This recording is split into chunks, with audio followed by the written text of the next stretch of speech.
So first, when I start teaching about footwork and gauging distance, in MMA, you have kicks and insteps. So when I gauge my distance from him, I want to be outside of his instep. So if he can, right now, even though if he doesn't move his feet and he throws his jab, I'm right outside of it. Now in MMA, everyone is outside of kicking range, so he's gonna do a step in to hit me.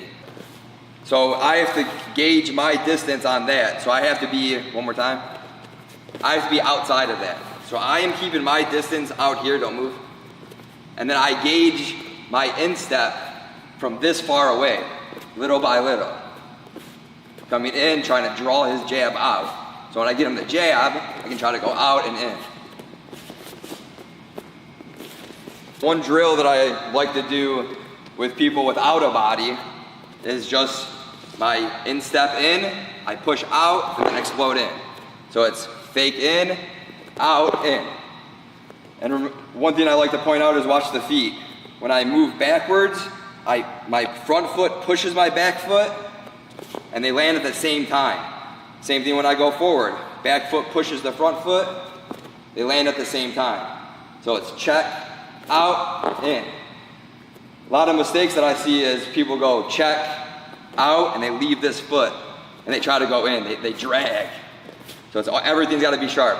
Sharp check, sharp out, sharp in. Check, out, in. Once I get him chasing, stepping, and really trying to hit me, once I do that for about a minute or maybe a whole round, and he gets used to stepping in deep to having to hit me, then I'm gonna make my cuts to the left and right. So once I get him reaching in, then I can cut off to the right and then push in. Draw it out, cut, attack. Draw it out, cut my angle, attack. Now if I draw out the 2, so throw a 1-2, I'm gonna try to draw out that 2, and then it's my left side, then hook. So it draw out, angle, hook. Now the footwork's the same deal. When I go to my right, I'm pushing with my left foot, sending my right foot out with my slip. So I'm putting my weight over top of that foot, catching and hopping. So I land at the same time, so I'm ready to strike.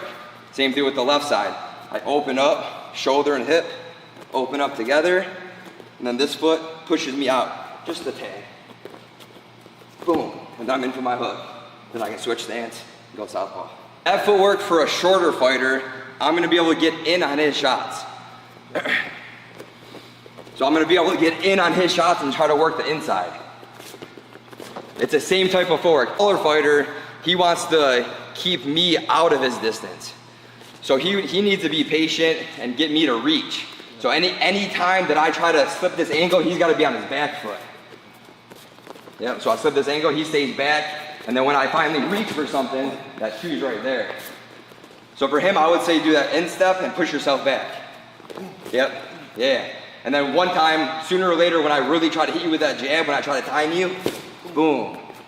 I'm putting myself in his range for him to shoot it. So it's, once you start making sense of this footwork and these drawing out shots and counters, you can actually start playing chess. Yeah. So like, this is how deep the rabbit hole can go with counters, because I could say that I'm trying to draw out that 1-2. So I'll throw a 1, I'll throw a fake 1, and I notice that he's throwing just a 1. Okay, I want to draw out that 2. How can I get that 2? Maybe if I throw a double jab and stay in, what's he throw after that?